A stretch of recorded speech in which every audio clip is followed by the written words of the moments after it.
AI নিৰ ফালৰ পৰা আপোনালোকৰ বাবে 14টা চিনিয়ৰ এছিষ্টেণ্ট আৰু জুনিয়ৰ এছিষ্টেণ্ট পোষ্ট মুকলি কৰা হৈছে। ভিডিঅ'টো স্কিপ নকৰিব, সম্পূৰ্ণকৈ চাওক, নহ'লে বুজি পোৱাত অসুবিধা হ'ব। আহক এতিয়া এই পোষ্টকেইটাৰ অভাৰভিউটো চাই লওক। চিনিয়ৰ এছিষ্টেণ্ট ইলেক্ট্ৰনিক বিভাগৰ পোষ্ট 5টা পে এনি 6 লেভেল হ'ব লাগিব। এডুকেশ্যন কোৱালিফিকেশ্যন হ'ব লাগিব আপোনালোকৰ এই পোষ্টটোৰ বাবে ডিপ্ল'মা পাছ হ'ব লাগিব। আপোনালোকে ইলেক্ট্ৰনিক টেলিকমিউনিকেশ্যন ৰেডিঅ' ইঞ্জিনিয়াৰিঙত ডিপ্ল'মা পাছ হ'ব লাগিব। এক্সপিৰিয়েঞ্চ থাকিব লাগিব আপোনালোকৰ 2 বছৰ কনচাৰ্ট ডিচিপ্লিনৰ ওপৰত।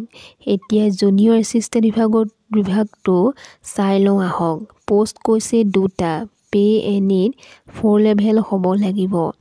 এডুকেশ্যন কোৱালিফিকেশ্যন গ্ৰেজুৱেট পাছ হ'ব লাগিব আৰু জুনিয়ৰ এছিষ্টেণ্ট ফায়াৰ ছাৰ্ভিচ বিভাগতো পোষ্ট কোৱা হৈছে ইয়াতে 7টা পে এনি 4 লেভেল হ'ব লাগিব। এডুকেশ্যন কোৱালিফিকেশ্যনত কোৱা হৈছে 10 পাছ আৰু 3 বছৰ ৰেগুলাৰ ডিপ্ল'মা থাকিব লাগিব। মেকানিকেল, অট'মোবাইল আৰু ফায়াৰত লগতে 12 পাছ ৰেগুলাৰ ষ্টাডি হ'ব লাগিব। ড্ৰাইভিং লাইচেন্স লাগিব আপোনালোকৰ valid heavy vehicle, medium vehicle আৰু লাইট মটৰ ভেহিকেলৰ। এজ লিমিট হ'ব লাগিব আপোনালোকৰ 18ৰ পৰা 30 বছৰ।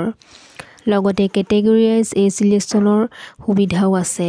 SC ST 5 বছৰ, OBC NCL 3 বছৰ, PWBD 10 বছৰ, PWBD OBC NCL 13 বছৰ, PWBD SC ST 15 বছৰ।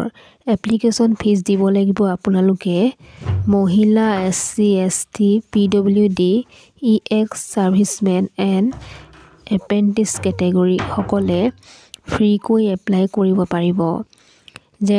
General EWS and OBC category সকলে 1000 টকা পে কৰিব লাগিব।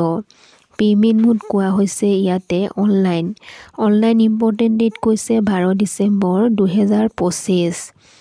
অৰ্থাৎ এপ্লাই ষ্টাৰ্ট হোৱা নাই, হ'বহে।